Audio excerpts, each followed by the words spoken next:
जननीं शारदां देवीं रामकृष्णं जगद्गुरुं पादपद्मे तयो श्रित्वा প্রণমামি মুহুর্মুহু।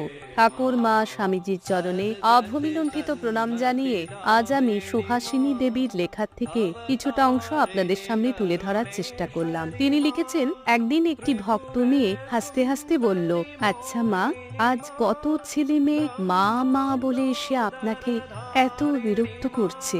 আমরাও তো আপনার পেটে হইনি, তা বলে কি আমরা আপনার ছেলে মেয়ে নই? একথা শুনে মা উঠে বসলেন, তপ্ত স্বরে বললেন, কি বললে? আমার পেটে হওনি? তবে কার পেটে হয়েছ?